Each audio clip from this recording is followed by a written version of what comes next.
এটা কি কোরআনের অবমাননা নয়? একজন অমুসলিম নাস্তিক মোরতাদ মনে করেন কোরআনকে পুড়িয়ে দিয়েছে, নাউজুবিল্লাহ, বা অবমাননা করেছে, তখন আন্দোলন হয় না? গায়ের রক্ত গরম হয় না? এবং দেখা যায় ওই কোরআনের জন্য তখন জীবন দিতে প্রস্তুত থাকে মুসলিমরা, তাই না? ও তো জানেই না কোরআন কি জিনিস। নিঃসন্দেহে ওটা বড় পাপ। আল্লাহ পাক কোরআনে বলেছেন, ওয়ালাকাদ সাররাফনা ফি হাযাল কুরআন লিন-নাস মিন কুল্লি মাসাল। সূরা কাহফের মধ্যে একটা আছে 56 নম্বর আয়াত, যে আমি এই কোরআনে প্রতিটা বিষয়ে ব্যাখ্যা করেছি মানব জাতির জন্য। ওয়া কানা আল-ইনসানু আকসারা শাইইন জাদালা, কিন্তু মানুষ বেশিরভাগ বিষয়ে বিতর্ক করতে পছন্দ করে। আল্লাহ সূরা নাহলে বলেছেন, ওয়া নাযালনা আলাইকাল কিতাব, হে নবী আমি আপনার প্রতি এমন একটা কিতাব নাযিল করেছি, তিবিয়ানান লিকুল্লি শাই, যে কিতাব প্রত্যেকটা বিষয়ের ব্যাখ্যা, ওয়া হুদান এবং হিদায়াত, ওয়া রাহমাতান এবং দয়া, ওয়া বুশরা লিল মুসলিমিন মুসলিমদের জন্য সুসংবাদ।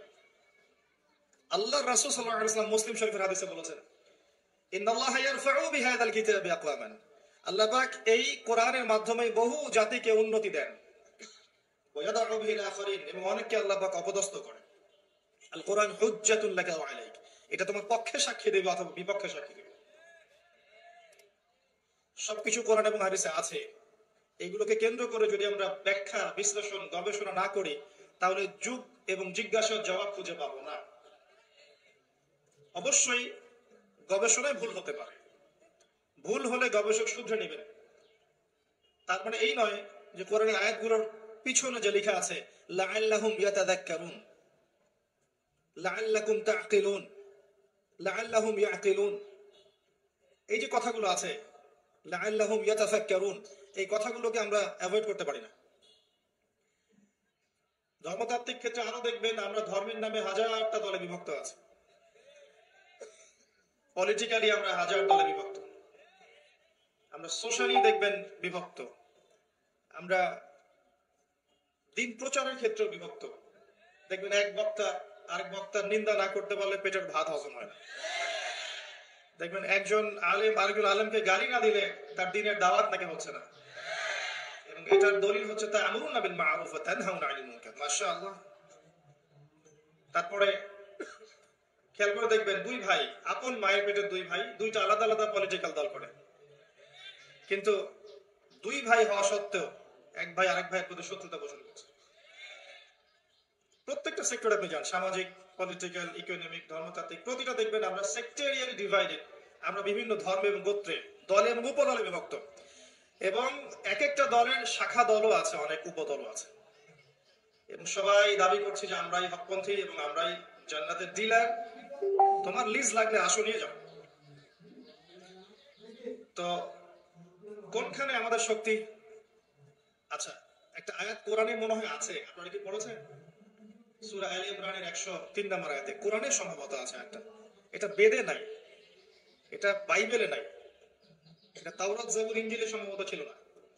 ওয়া'তাসিমু বিহাবলিল্লাহি জামিআন ওয়া লা তাফাররাকু, তোমরা মুমিনরা, ঈমানদার যারা আছো তারা আল্লাহর রজ্জুকে শক্ত করে আঁকড়ে ধরো, একত্রিত হয়ে, ঐক্যবদ্ধভাবে। এই আয়াতটা কি বেদে আছে ভাই? বাইবেলে না কোরআনে? আয়াতটা আমরা জানি না মনে হয়, জাদুঘরে আছে আয়াতটা। যখন একটা আয়াত কোরআনে থাকে, দুটো আদেশ, ওয়া'তাসিমু বিহাবলিল্লাহি জামিআন ওয়া লা তাফাররাকু, আল্লাহর রজ্জু মানে কি? কোরআন, সুন্নাহ এবং দ্বীন ইসলাম। এর চেয়ে বেশি ব্যাখ্যার তো প্রয়োজন নাই। এটাকে আল্লাহ বলেছেন ঐক্যবদ্ধভাবে আঁকড়ে ধরতে। এটার কি তাফসীরের প্রয়োজন হয়? ওয়ালা তাফাররাকু, এবং দলে দলে বিভক্ত হয়েও না তোমরা। বিভক্তিটা কি জনগণ করে? আম জনগণ, যারা ফলোয়ার্স, যারা মুকাল্লিদ, তারা কি বিভক্তির স্রষ্টা? আয়াতটা কোরআনে আছে। একটা আয়াত যখন স্পষ্ট কোরআনে থাকবে এবং আমরা চাক্ষুষ দেখেও পাশ কাটিয়ে যাচ্ছি, এটা কি কোরআনের অবমাননা নয়? এটা কি কোরআনকে বাহাত দিয়ে ধরার চাইতেও বড় পাপ নয়? এটা কি কোরআনকে অজু ছাড়া স্পর্শ করার চেয়েও বড় পাপ নয়? একজন অমুসলিম নাস্তিক মোরতাদ মনে করেন কোরআনকে পুড়িয়ে দিয়েছে নাউজুবিল্লাহ বা অবমাননা করেছে, তখন আন্দোলন হয় না? গায়ে রক্ত গরম হয় না? এবং দেখা যায় ওই কোরআনের জন্য তখন জীবন দিতে প্রস্তুত থাকে মুসলিমরা, তাই না? এটা কোরআনে আছে, মুসলিমদেরকে এই আয়াতটা আমল করতে বলা হয়েছে। এরপরে যদি আমরা না করি তাহলে কে বড় পাপী, ওই অবমাননাকারী কাফের মোরতাদ নাকি আমি? ও তো জানেই না কোরআন কি জিনিস। নিঃসন্দেহে ওটা বড় পাপ, কিন্তু আমার পাপটাকে ছোট করে দেখার সুযোগ নেই। কোরআনে যখন আল্লাহ বলছেন ওয়ালা তাকরাবু জিনা, জিনার ধার কাছেও যেও না, তারপরেও যুব সমাজ আমরা যাচ্ছি, তাহলে এটা কি কোরআনের অবমাননা নয়? আল্লাহ পাক বলছেন ইত্তাকুল্লাহ, আল্লাহকে ভয় করো, ওয়া যারু মা বাকিয়া মিনার রিবা, সুদের অবশিষ্ট অংশ ছেড়ে দাও, ওয়া ইল্লাম তাফআলু, যদি তোমরা এটা না করো, ফা'যানু বিহারবিন মিনাল্লাহি ওয়া রাসূলিহি, ফা'যানু বিহারবিন মিনাল্লাহি ওয়া রাসূলিহি, যদি সুদ না ছেড়ে দাও তাহলে আল্লাহ এবং তার রাসূলের সাথে যুদ্ধের ঘোষণা শুনে দাও। এটা কোরআনে আছে, আমি বানিয়ে বলিনি, এটা ওই কোরআনেই আছে যে কোরআন আপনার বাসায় আছে। জাস্ট সূরা বাকারাটা খোলেন, শেষের দিকে দেখেন, তৃতীয় পাড়ায় আছে। এরপরেও আমাদের পুরো ইকোনমিক সিস্টেম সুদ ভিত্তিক, এটা কি কোরআনের অবমাননা নয়? নাকি শুধু অজু ছাড়া স্পর্শ করলে অবমাননা হবে? আল কোরআনের আলো ঘরে ঘরে জ্বালতে চাই, তাই না? 80% মুসলিম কোরআন তেলাওয়াত করতে জানে না। যারা মুখস্থ করছি কোরআন, দেখা যায় মুখস্থ করার পরে আরো 20-30 বছর পার হয়ে গেছে, কিন্তু এখন পর্যন্ত কোরআনের অর্থ সে জানে না। কোরআনের বেশিরভাগ আয়াতগুলোর অর্থ আমরা আমজনতা জানি না। কোরআনের আদেশ পুরো মানতে পারি না, নিষেধগুলোকে বর্জন করতে পারি না। কেউ কেউ আছেন এমন যারা আদেশ কিছুটা মানি ঠিকই, নিষেধকে বর্জন করতে পারি না। কোরআনের দাওয়াত, প্রচার, প্রতিষ্ঠা, আল্লাহর জমিন আল্লাহর দিন প্রতিষ্ঠার জন্য চেষ্টা করি না। এই বিষয়গুলোকে কোরআন এবং সুন্নাহকে অবমাননা করা হয় কিনা, এর উত্তরটা আপনারা খুঁজবেন অনুগ্রহ করে। আল্লাহ পাক আমাদেরকে বোঝার তৌফিক দান করুন। এগুলো কোরআনে আছে এবং কোরআনকে নিয়ে আল্লাহ পাক চিন্তা ভাবনা করতে বলেছেন। আল্লাহ বলেছেন যে কোরআনকে আমি উপদেশ গ্রহণের জন্য সহজ করে দিয়েছি। সূরা কামার আয়াত নাম্বার 17, 22, 32, 40 একই সূরায় 4 বার বলা হয়েছে ওয়ালাকাদ ইয়াসসারনাল কুরআনা লিযিকর ফাহাল মিন মুদ্দাকির, নিঃসন্দেহে আমি কোরআনকে বোঝার জন্য, উপদেশ গ্রহণের জন্য সহজ করেছি, কেউ কি আছো উপদেশ গ্রহণকারী? কি উত্তর দিবেন আল্লাহ পাকের এই প্রশ্নের? আমরা জানি যে কোরআনের সবকিছু একজন সাধারণ মানুষের পক্ষে, ছাত্রের পক্ষে বোঝা সম্ভব নয়, কিন্তু মুহকামাত বিষয়গুলো কি বোঝা সম্ভব নয়, যেগুলো স্পষ্ট। আর যেগুলো আমরা বুঝবো না, নিঃসন্দেহে কোথায় যাবেন? হকপন্থী উলামায়ে কেরামের কাছে যাবেন, প্রশ্ন করবেন, জিজ্ঞাসা করবেন, উত্তর জেনে নেবেন। ফাসআলু আহলা যিকরি ইন কুনতুম লা তা'লামুন, এটাও কোরআনের উপরে আমল করা হলো। এই ফাউন্ডেশনের নাম দেখে ওই দৃষ্টিভঙ্গির কথা মনে পড়লো।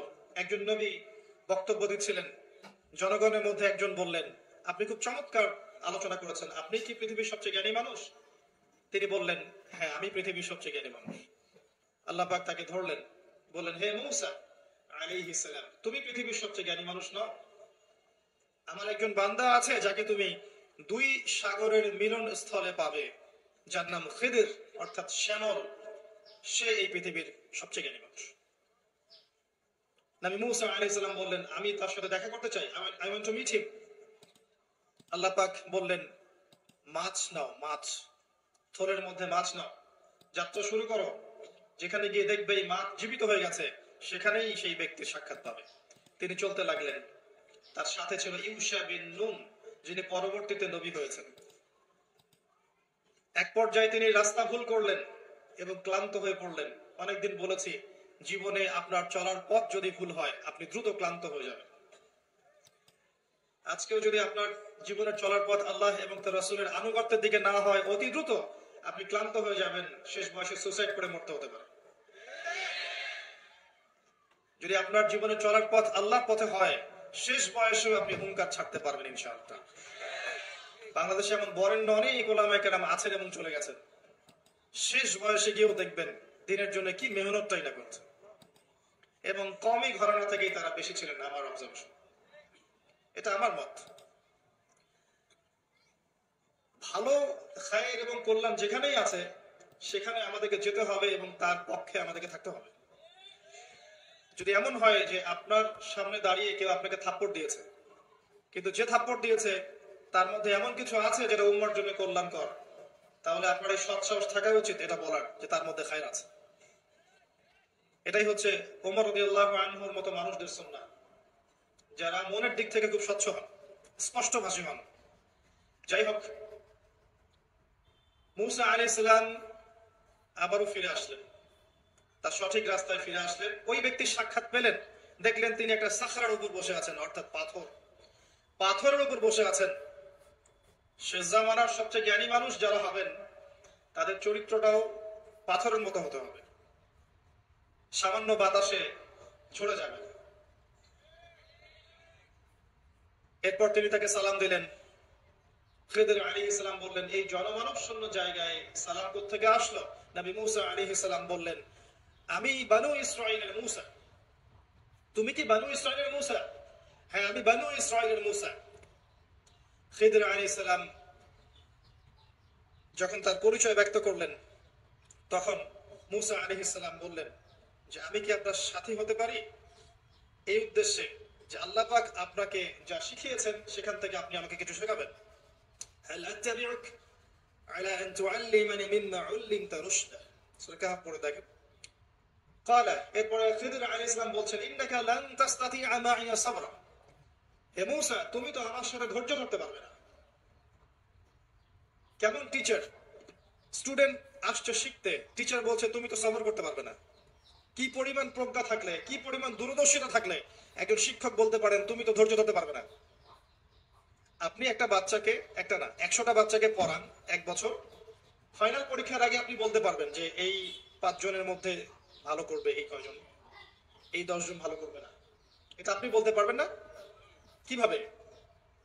আপনি কি গায়েব জানেন না? কিভাবে? প্রজ্ঞা, আপনার বাসীরা, আল্লাহর নূর দিয়ে দেখছেন আপনি, এবং এটা আপনার অভিজ্ঞতা।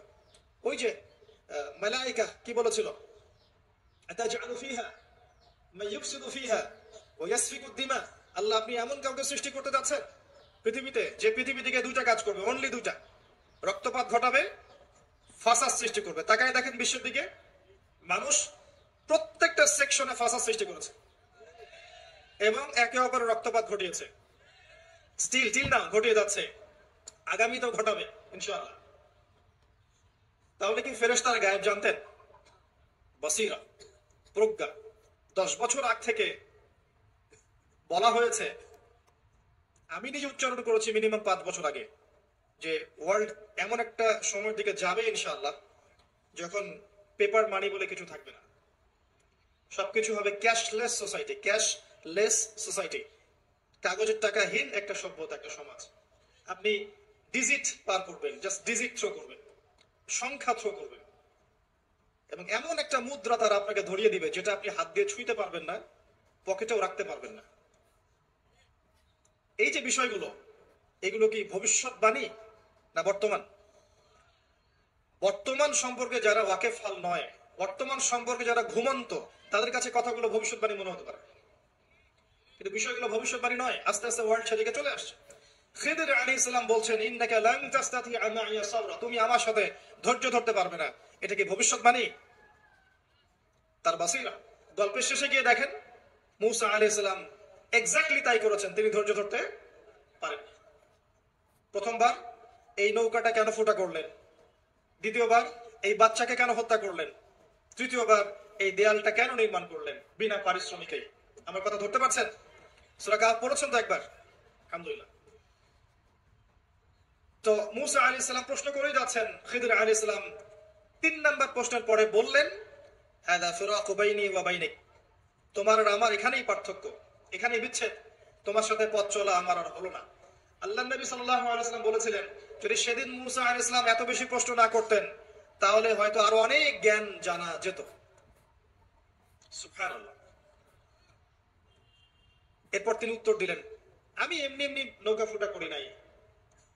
নৌকা যদি ফুটা না করতাম তাহলে এই ত্রুটি মুক্ত নৌকাটাকে জলদস্যুরা নিয়ে চলে যেত।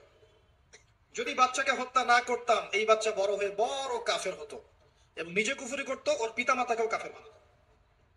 আমাদের এখনকার এই যে এথিস্ট প্রজন্মের মতো, এখনকার নাস্তিক জেনারেশনের মতো, নিজেও কাফের হচ্ছে আর জনগণকেও কাফের বানাচ্ছে।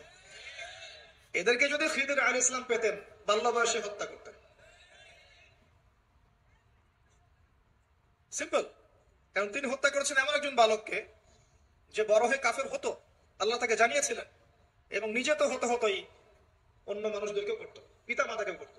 আর দেয়ালটা নির্মাণ করেছে এই কারণে, ওই দেয়ালের নিচে 2 জন ইয়েতিম বাচ্চার সম্পত্তি আছে, যাদের পিতা মাতা সলেহ ছিল, সৎ ছিল। পিতা মাতা সৎ হলে সন্তানদের ভবিষ্যতের দায়িত্ব আল্লাহ নিজে নিয়ে নেন। এই পিতা মাতা কিন্তু বেঁচে নাই, সন্তান ছোট, পিতা মাতা সৎ ছিলেন, আল্লাহ খিদির আলাইহিস সালামকে পাঠিয়ে তাদের নিরাপত্তার ব্যবস্থা করলেন। খেয়াল করেছেন? আপনি আমি যদি সৎ হই, আপনার আমার সন্তানকে নিয়ে এত টেনশন করার কিছু নেই। তাদের ভবিষ্যতের দায়িত্ব কে নিবেন? আল্লাহ নিয়ে নেবেন ইনশাআল্লাহ। ওই যে জাফর ইবনে আবি তালেব রাদিয়াল্লাহু আনহু মুতার যুদ্ধে শহীদ হয়েছিলেন, তখন তার বাচ্চারা ছোট ছোট ছিলেন। নবী সাল্লাল্লাহু আলাইহি ওয়াসাল্লাম জড়িয়ে ধরে, এই বাচ্চাটাকে জড়িয়ে ধরে কেঁদেছেন অঝোর নয়নে। তিনি একজন মানুষ ছিলেন, আর এটা আল্লাহর রহমত যে তিনি কেঁদেছেন কষ্টে। তাকে আল্লাহ দেখিয়েছেন এই যে মুতার যুদ্ধ, যেখানে মাত্র 3000 মুসলিম সৈন্য আর 2 লক্ষ রোমান সৈন্য। যুদ্ধ কি সম্ভব? এরপরেও মাত্র 12 জন সাহাবী শাহাদাত বরণ করেছেন এই যুদ্ধে। 3000-এর মধ্যে মাত্র 12 জন, তার মধ্যে 3 জন সেনাপতি, একজন যায়েদ ইবনে হারাসা, নাম মুখস্থ রাখবেন। 2 নাম্বার আব্দুল্লাহ ইবনে রাওয়াহা রাদিয়াল্লাহু আনহু, 3 নাম্বার জাফর ইবনে আবি তালেব রাদিয়াল্লাহু আনহু আজমাইন। একজন শহীদ হচ্ছেন, আল্লাহ রাসূলকে দেখানো হচ্ছে, তিনি বলছেন এই মাত্র যায়েদ শহীদ হলো, এই মাত্র আব্দুল্লাহ বিন রাওয়াহা শহীদ হলো, এই মাত্র জাফর শহীদ হলো। এখন পর্যন্ত নবী সাল্লাল্লাহু আলাইহি ওয়াসাল্লামকে যদি আমরা সালাম জানাই, দরুদ পড়ি, আল্লাহর ফেরেশতারা এই দরুদগুলো কালেক্ট করে নবী পর্যন্ত পৌঁছে দেন। তো জাফর রাদিয়াল্লাহু আনহু শাহাদাতের সময় নবী সাল্লাল্লাহু আলাইহি ওয়াসাল্লাম খুব কষ্ট পেয়েছেন, মনক্ষুণ্ণ হয়েছেন। কিছুক্ষণ পরে আবার মুচকি হেসেছেন। তখন সাহাবীরা জিজ্ঞাসা করেছেন যে আপনি হাসছেন কেন ইয়া রাসূলুল্লাহ সাল্লাল্লাহু আলাইহি ওয়াসাল্লাম? নবীজি বলছেন সাল্লাল্লাহু আলাইহি ওয়াসাল্লাম, আমি এইমাত্র দেখলাম জাফর আমাকে সালাম দিয়ে গেছে, এইমাত্র দেখলাম যে তাকে তার 2 কাটা হাতের বিনিময়ে আল্লাহ পাক 2টা জান্নাতের পাখা দিয়েছে, এবং এটা দিয়ে সে জান্নাতে ঘুরে বেড়াচ্ছে এবং ফল খাচ্ছে। তার বাচ্চাদেরকে নবী সাল্লাল্লাহু আলাইহি ওয়াসাল্লাম আদর করেছেন, কেঁদেছেন। ওই বাচ্চা বড় হয়ে পরবর্তীতে তার বাবা যে পথের পথিক ছিল, তারাও সেই পথের পথিক হয়েছেন। তাদের বাচ্চার ভবিষ্যৎ নিয়ে টেনশন করতে হয়েছে? হয়নি। পিতামাতা সৎ হলে বাচ্চা কাচ্চার ভবিষ্যতে টেনশন করতে হয় না। একটা কথা বলতে চাই, এই 3 জন সাহাবী শাহাদাত বরণ করার পরে আল্লাহ রাব্বুল আলামিনের একজন তরোয়াল, সাইফ, তিনি পতাকা হাতে নিয়েছেন, এবং তার হাতে আল্লাহ পাক এই যুদ্ধে মুসলিমদের বিজয় দান করেছেন। তার নাম কে বলতে পারবেন? শুকরান। খালিদ বিন ওয়ালিদ রাদিয়াল্লাহু আনহু জীবনের একটা বড় পর্যায় পর্যন্ত ইসলামের বিপক্ষে ছিলেন, এমনকি উহুদের যুদ্ধে মুসলিমদের বিপক্ষে ছিলেন।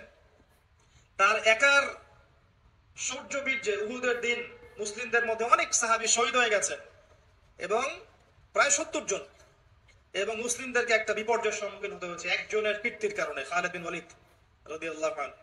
শুনেন, উমর রাদিয়াল্লাহু আনহু অস্ত্র হাতে বের হয়েছেন নবী সাল্লাল্লাহু আলাইহি ওয়াসাল্লামকে হত্যা করার জন্য। সেই উমর রাদিয়াল্লাহু আনহুকে আল্লাহ পাক ইসলামের দ্বিতীয় খলিফা বানিয়েছেন। সেই খালিদ বিন ওয়ালিদ রাদিয়াল্লাহু আনহুকে আল্লাহ পাক মুতার যুদ্ধে এমন শৌর্য বীর্য দিয়েছিলেন যে তিনি বলছেন আমার হাতে ওই দিন 9টা তরোয়াল ভেঙেছে। কয়টা? 9টা তরোয়াল আমার হাতেই ভেঙেছে। তাহলে চিন্তা করেন কতজন কাফেরকে সে জাহান্নামে পাঠিয়েছে। আমি একটা বিষয় বলার জন্য কথাটা বললাম, এখন যারা ইসলামের বিপক্ষে আছে প্রত্যেকটা সেকশনে, উপর থেকে নিচ পর্যন্ত, কাউকে আন্ডারএস্টিমেট করবেন না। সবার কাছে ইসলামের দাওয়াত পৌঁছাতে হবে। এমন হতে পারে এখন যারা ইসলামের স্পষ্ট বিরোধিতা করছে, এই মানুষগুলোর মধ্য থেকেও আল্লাহ পাক ওমর এবং খালিদ বের করতে পারে। ইসলাম সাম্প্রদায়িক ভাবে দাওয়াত দিবেন, আমভাবে সবার কাছে ইসলামের দাওয়াত পৌঁছে দেওয়ার চেষ্টা করতে হবে। আল্লাহ পাক তৌফিক দান করুন। খিদির আলাইহিস সালাম তিনটা কাজের কারণ ব্যাখ্যা করলেন। এখান থেকে আপনার দৃষ্টিভঙ্গিটা হচ্ছে এমন, নবী মুসা আলাইহিস সালাম বাহ্যিক চোখ দিয়ে দেখেছেন, আর খিদর আলাইহিস সালামের কাছে আল্লাহর নূর, প্রজ্ঞা এবং বাসীরা ছিল। কথা কি বুঝতে পারছেন? নবী মুসা আলাইহিস সালামের কাছে বাহ্যিক চোখে আপাত দৃষ্টিতে মনে হয়েছে এটা খারাপ, এটা ঠিক নয়, এটা অনুচিত, কিন্তু খিদর আলাইহিস সালাম দূর পর্যন্ত দেখতে পাচ্ছিলেন এবং তিনি প্রত্যেকটা বিষয়ের গ্রহণযোগ্য কারণ ব্যাখ্যা করেছেন। দৃষ্টিভঙ্গি হচ্ছে আপনার এমন, এই জামানায় যদি আপনি ফিতনা থেকে বাঁচতে চান, আপনি যদি ফিতনাময় পরিবেশে সমস্যাগুলো ফাইন্ড আউট করতে চান, করণীয় ফিক্স করতে চান, বাহ্যিক চোখ দিয়ে সবকিছু দেখলে হবে না। খিদর আলাইহিস সালামের মতো হৃদয়ের চোখ উন্মুক্ত করতে হবে, হৃদয়ের কান উন্মুক্ত করতে হবে এবং কলব দিয়ে উপলব্ধি করার চেষ্টা করতে হবে। আল্লাহ পাক তৌফিক এনায়েত করুন।